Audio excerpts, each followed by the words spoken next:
आर्यवर्धन मारेगा नील को थप्पड़। लेकिन इस बार मामला सिर्फ एक थप्पड़ का नहीं, बल्कि प्यार, विश्वास और जुनून का है। कहानी की शुरुआत होती है उस पल से जब आर्यवर्धन और अनु मंदिर के बाहर एक शांत कोने में खड़े होते हैं। आर्यवर्धन अनु से कुछ कहना चाहता है, कुछ ऐसा जो उसके दिल में लंबे समय से दबा था। हवा में हल्की ठंडक थी और आर्यवर्धन की आंखों में बेचैनी साफ झलक रही थी। तभी अचानक पीछे से किसी की गुस्से से भरी आवाज आती है, आर्य सर, आप यहां क्या कर रहे हैं? आर्यवर्धन पीछे मुड़ता है। सामने नील खड़ा है, लाल चेहरा, जलती आंखें और हाथ में मोबाइल जिसमें जलंधर का कॉल अभी अभी खत्म हुआ था। जलंधर ने नील के कान में जहर घोल दिया था। अगर अनु पर हक जमाना है तो आर्यवर्धन को दिखा दे कि वो अब तेरा कुछ नहीं।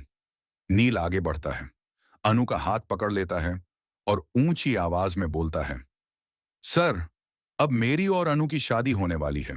हमारा रिश्ता पक्का हो चुका है। अब आपका यूं अनु के साथ मिलना ठीक नहीं है। आर्यवर्धन की आंखों में हैरानी और गुस्सा दोनों तैर जाते हैं। अनु कुछ बोल नहीं पाती, बस असमंजस में खड़ी रहती है। तभी नील दोबारा बोलता है, सर, अब अनु मेरी होने वाली पत्नी है। मैं उसे अपना मान चुका हूं। बस यही वो पल था जब आर्यवर्धन के सब्र का बांध टूट गया। वो नील की तरफ बढ़ता है, उसकी कॉलर पकड़ता है और जोरदार थप्पड़ जड़ देता है। आवाज पूरे मंदिर के प्रांगण में गूंज उठती है। तेरी हिम्मत कैसे हुई अनु को छूने की? आर्यवर्धन गरजते हुए कहता है। अनु ने तुझसे साफ कहा था कि वो तुझसे नहीं, मुझसे प्यार करती है। फिर भी तू जबरदस्ती उस पर हक जता रहा है। तू ये भूल गया कि अनु कोई चीज नहीं, एक इंसान है और वो मेरी जिम्मेदारी है। नील पीछे हटता है, लेकिन आर्यवर्धन के गुस्से का ज्वालामुखी फट चुका होता है।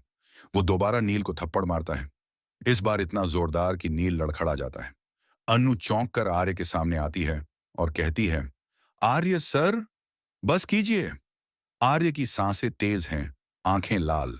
वो अनु की तरफ देखता है और थोड़ी देर बाद शांत स्वर में कहता है, अनु, मैंने तुम्हें कभी मजबूर नहीं किया, लेकिन आज अगर कोई तुम्हारे नाम पर जबरदस्ती करेगा तो मैं चुप नहीं रहूंगा।